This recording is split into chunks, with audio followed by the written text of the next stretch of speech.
زمانہ ایک، حیات ایک، کائنات بھی ایک، حدیث بے خبراں، قصہ قدیم و جدید۔ لوگوں کو بیوقوف بنانے کے لیے کہتے رہتے ہیں کہ یہ پرانی ہوگی باتیں۔ بھائی سچی باتیں بھی کبھی پرانی ہوتی ہیں۔ 2 اور 2 4 ہیں، آدم سے 2 اور 2 4 ہیں، قیامت تک رہے۔ اگر کوئی کہے یہ بات پرانی ہوگی اب چھوڑ دو، اب 2 2 ہیں اور 3.5 ہیں یا 5 ہیں، یہ باتیں جو کہتے ہیں نا کہ نئی ہونی چاہیے بات، نہیں۔ حکیم صاحب جیسے کہہ رہے تھے نا، بات تو یہ کہ بنیادی اصول جو ہیں وہ نہیں بدلے جا سکتے۔ ٹھیک ہے، بنیاد وہی رہ گئی، عمارت آپ بے شک آسمان تک لے جائیں، ارتقاء کو کون روکتا؟ دین میں تغیر و ثبات دونوں ہیں کہ کچھ چیزیں تو اپنی جگہ جمی رہیں گی، ان کو ہم چھوڑ دیں گے تو پھر یہ دین نہیں رہے گا اور کچھ بن جائے گا۔ بنیاد وہی رہے گی، اوپر آپ جتنی مرچائیں منظریں تعمیر کر رہے ہیں، درخت کی جڑ رہے گی قائم، اوپر وہ جتنا جی چاہے پھیل جائے مشرق و مغرب۔ دین کس کے خلاف نہیں ہے کہ آپ ترقی نہ کریں، آگے نہ بڑھیں، مگر وہ صرف ظاہری ٹیپ ٹاپ میں تبدیلی ہوگی نا۔ بنیادی باتیں جو کہ سچ، اچھائی ہے، انصاف ہونا چاہیے، رحم ہونا چاہیے، جھوٹ نہیں ہونا چاہیے، یہ جیسے سورج جب سے چل رہا ہے قیامت تک اس کی دھوپ ہے جس طرح، اسی طرح یہ سچائیاں جو ابدی ہیں، ان کو نہیں بدلا جا سکتا۔ اب دین نے جو بات طے کر دی کہ مرد عورت کا اختلاط، جو غیر شادی شدہ لوگ آپس میں ملیں گے آزادانہ، یہ بدکاری کا پیش خیمہ ہے، زنا نہیں رکے گا پھر، اور زنا شرک کے بعد وہ برائی ہے جس کو اللہ برداشت نہیں کرتا۔ آپ دیکھتے ہیں سورہ نور میں اللہ نے شرک اور زنا کو ایک پرڑے میں ڈالا کہ برابر کے گناہ۔ وہاں کہا کہ زانی عورت سے نکاح کرے یا کوئی زانی مرد یا مشرک مرد، فرمایا زانی عورت سے یا زانی کرے یا مشرک، اور ادھر کہا کہ زانی جو ہے نا اس سے نکاح کرے یا زانیہ عورت یا مشرکہ عورت، یعنی کہا دونوں کی فطر سے ایک، خاوند کے ہوتے ہوئے ادھر دھک مارتے، اس کو نہیں اللہ برداشت کرتا۔ اللہ غیرت مند ہے، وہ کہتا ہے ایک خاوند کی موجودگی میں دوسرے کی طرف کیوں روکتے، ایک خاوند تلاش کرو۔ تو زنا کے لیے فرما دیا لا تقربوا الزنا، زنا کرنا تو گزارا، ایسے راستے بھی نہ اختیار کرو جو آہستہ آہستہ زنا تک لے جاتے۔ اسی لیے دین نے پابندیاں لگا دی۔ اب اس کو کوئی اجتہاد کیا ترقی کا، صاحب کہو کہ ہم لوگوں کو بدماش بنانا چاہتے، سیدھی سی بات۔ وہ پہلے بھی ہوا تبرج الجاہلیت الاولی، آپ نے کیا ترقی کرنی، 1000 مرتبہ انسان یہ بدماشیاں کر چکے ہیں۔ اسی طرح بے پردہ ہوئے، آزادانہ ملے جلے، شرابیں پی، زنا کیے، اس سے آپ پیچھے کی طرف لوٹانا چاہتے ہیں۔ دین تو آگے کی طرف لے جانا چاہتا ہے کہ الگ الگ دائرے رکھو، بچیاں جو وہ بھی پاک دامنی کی زندگی گزاریں، انہیں اپنی ماں بہن بیٹی مانو، ان کا ادب کرو۔ یہ کھلونا نہیں ہے کہ تصویریں ان کی ہر جگہ لگا دو اور کوئی سودا بیچنا، یہ بیچاریاں وہاں کھڑی کر دو، ان کو سمجھو خریدا۔ یہ وہ کائنات کی سب سے قیمتی متاع ہے جس کو عقیلہ، عربی میں عقیلہ بھی کہتے ہیں نا کہ موتی جیسے ڈبیا میں بند ہوتا ہے، یہ غیرت کرو، بے حیا نہ بنو۔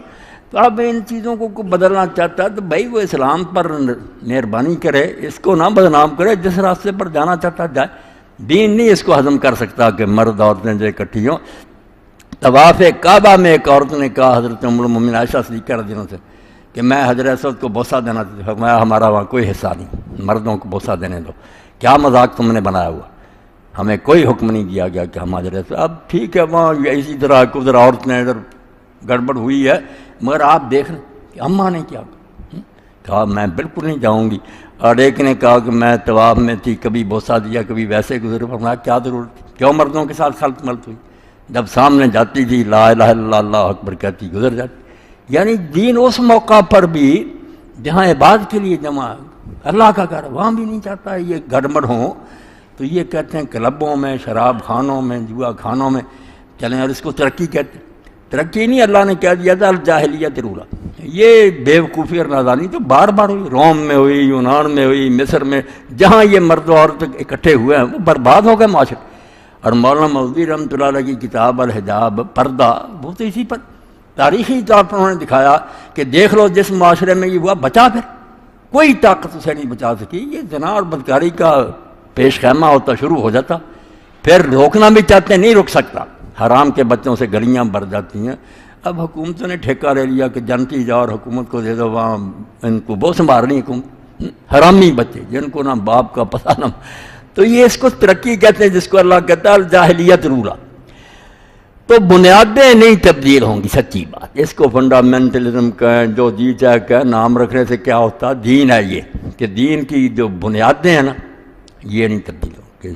سود حرام رہے گا، جوا حرام رہے گا، اور جوئے اور سود کے جو نتائج ہیں آپ دیکھتے رہا کریں میگزین، کس طرح لوگ ان ملکوں میں تو بڑے ادارے بنے ہوئے نا، اسی وقت لوٹ کر آ جاتے ہیں، سب کچھ اپنا برباد کر دیتے ہیں، سلطنتیں تک ہار گئے تاریخ میں، بیویاں تک ہار گئے، بعد میں جنگیں ہوئی۔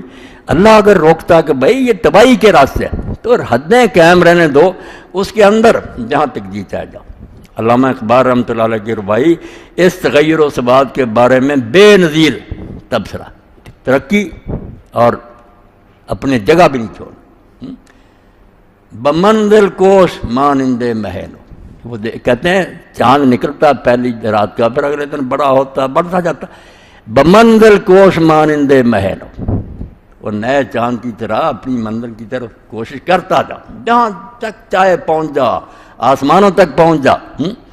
بمنزل کوش مانند محل، دری نیلی فضا ہر دم فضوں شو، راکٹ تیار کر جہاز با، دین کو کیا اعتراض، مگر یہ یاد رکھ مقام خیش اگر خواہی دریں دیر، یہ ہے ایک بت خانہ، طرح طرح کے بت ہیں جو اپنی طرف آدمی کو رجا رہا ہے، یہاں دھوکہ رکھا جانا، بحق دل بند و راہ مصطفیٰ را، یہ دو جڑیں نہ چھوڑ دینا کہ حق سے دل لگا، منزل مقصود اللہ کی رضا ہو، اور راستہ محمد مصطفیٰ صلی اللہ علیہ وسلم، پھر جہاں تک جی چاہے چلا، اللہ کو کیا اعتراض۔